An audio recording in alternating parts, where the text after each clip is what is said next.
There are multiple ride-sharing companies here in Austin. You've got Fasten, you also have Get Me, and a couple of others. Well, we're looking at the possibility of Uber and Lyft returning if House Bill 100 passes.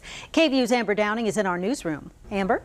Well, Quinn and Mike, a little over a year after Uber and Lyft left Austin, tomorrow the Senate will hold a public hearing on House Bill 100. The bill would regulate transportation networking companies statewide, overriding Austin's fingerprint background check ordinance. 110 to 37. The Texas House passed HB 100 3 weeks ago.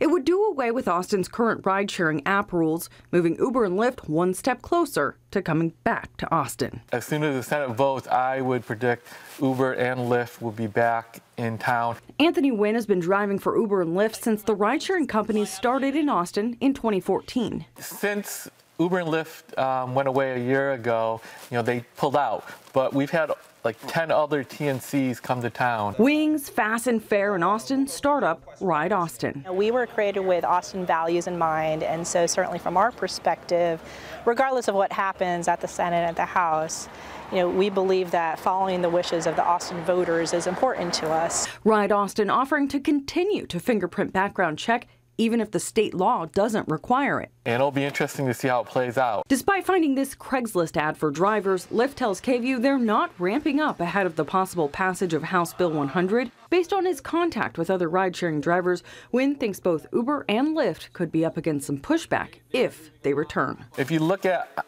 the online discussion, with all the drivers are now with Ride Austin, Fair, and Fasten, there's a sentiment that they don't want Uber back. I think there'll be some loyalty to the current crops of TNCs where they'll stay with who they're with, but Uber has a lot of money in marketing. Only time will tell if the companies come back, how they'll be accepted. All right, so I reached out to council member and mobility committee chair Ann Kitchen about the possibility of Uber and Lyft returning to Austin. She said right now she's a lot more concerned about the Department of Justice criminal investigation into Uber and that it's too early for her to talk about what could happen to the city's ordinance if the bill passes into law. In the newsroom, Amber Downing, KVUE News.